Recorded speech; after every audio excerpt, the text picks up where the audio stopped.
Exposure with virtual reality. According to Pratt et al., virtual reality is defined as an application that allows a given user to navigate and interact in real time with a three-dimension and computer-generated environment.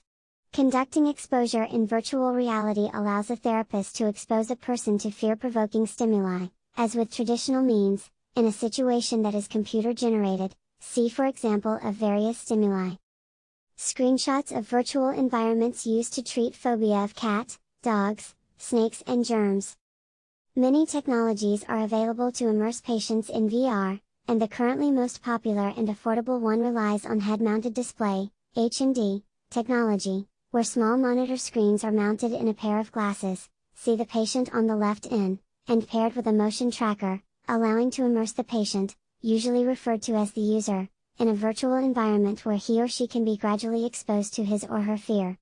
Semantically, it is important not to describe conducting exposure in virtual reality as virtual exposure or virtual therapy, since it is the stimulus that is virtual, not the exposure, and the therapy is quite real. Instead of using the lengthy and precise expression exposure conducted in virtual reality, authors are increasingly using the expression in virtuo, a term coined by Tissot.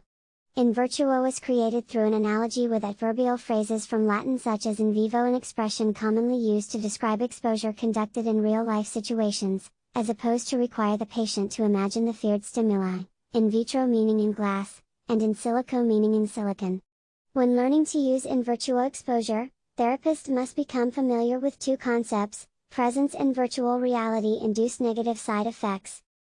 Illustration of an virtual exposure session using a HMD. The notion of presence is considered as very important in virtual reality.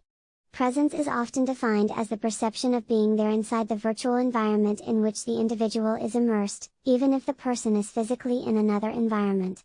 Researchers usually agree on this simple definition, although most of them add somewhat different nuances to it. Bouchard et al. Proposed a more elaborated view based on the notion of presence resting on a continuum, from a basic but complex and automatic perceptual illusion caused by multisensory integration, up to a sense of meaning in being there in the virtual environment.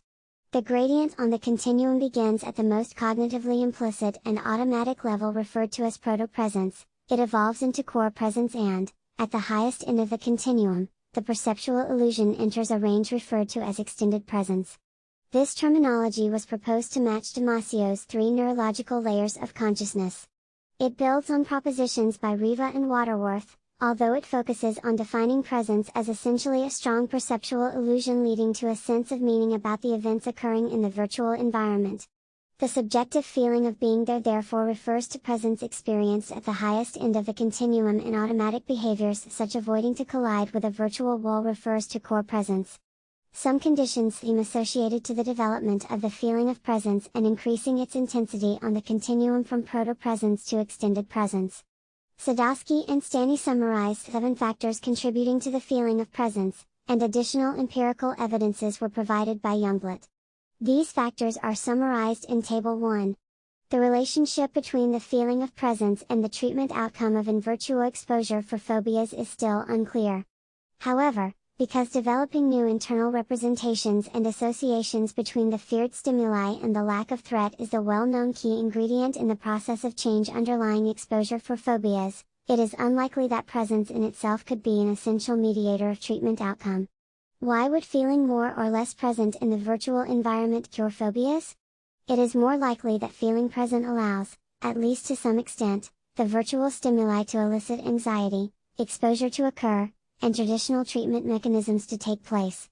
The feeling of presence during in virtuo exposure may therefore be more directly related to the anxiety reaction triggered by the virtual stimuli, play the role of a moderator of treatment outcome, and involve in a bidirectional relationship where presence influences anxiety and vice versa. Clinical experience suggests that the relationship between anxiety and presence is probably not linear. First, people who are predisposed to relate emotionally to the virtual stimuli, such as phobics in the case of phobogenic stimuli, react with stronger emotions and report more core and extended presence than normal controls. Second, clinicians and experimenters often mention that users who do not feel present at all do not feel anxious when exposed to anxiety-provoking stimuli. Third, There seems to be an unknown trigger point where some level of presence is sufficient to lead to a strong sense of anxiety, and more presence contribute only moderately to further increase in anxiety, as illustrated in. These clinical observations need to be substantiated by empirical evidences, but in the meantime they may guide therapists in understanding why a minimal amount of presence is required, and why the treatment is not more effective when delivered with immersions in very expensive technologies such as immersive rooms. See the illustration of the immersive room in Gatineau Inn, or hydraulic platforms than the much more affordable HMD technology. 7 factors influencing the feeling of presence, adapted from Sadowski and Stanny. Illustration of the potential relationship between anxiety and presence. A room-size immersive system where the user stands up in a cube with stereoscopic images retro-projected on its wall to create a very strong sense of presence. Another important concept to address before describing the treatment manual is the potential negative side effects that can be induced by the immersion in VR. These unwanted side effects are often called cybersickness, although they do not refer to an actual sickness or illness. The term was coined following the use of common expressions such as seasickness, motion sickness, and simulator sickness. Unwanted side effects are often reported in the literature, but interpreting the data is difficult because the occurrence of unwanted side effects is influenced by several factors, including what the user does during the immersion, the physical fitness of the user, and the use of older, less powerful technologies. Early studies report that between 50% to 100% of users feel some dizziness, 20% to 60% feel some abdominal symptoms, at least 60% experience some side effects during their first immersion, and about 5% feel severe symptoms.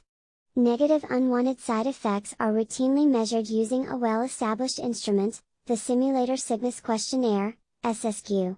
More recent report confirms some of these incidence rates. For example, Sharples et al. Found increase in SSQ scores post-immersion in almost 70% of users of HMD or large projection screens technologies, compared to 37% of users immersed using traditional computer monitors. 2 reports have been published on data gathered with adults immersed in situations similar to in virtuo exposure with phobics. Bouchard et al. Examined SSQ scores post in virtuo exposure therapy sessions and found the majority, 94%, of users reported having at least one slight symptom listed on the SSQ. But this observation is hard to interpret since these symptoms might have been present before the immersion or may be symptoms of anxiety. Nevertheless, 20% of their sample reported high scores on the SSQ, which is consistent with other studies revealing the occurrence of side effects in users. None of the participants in Bouchard et al. Had to stop the immersion due to negative side effects, and for 92% of the users the intensity of symptoms was rated as slight.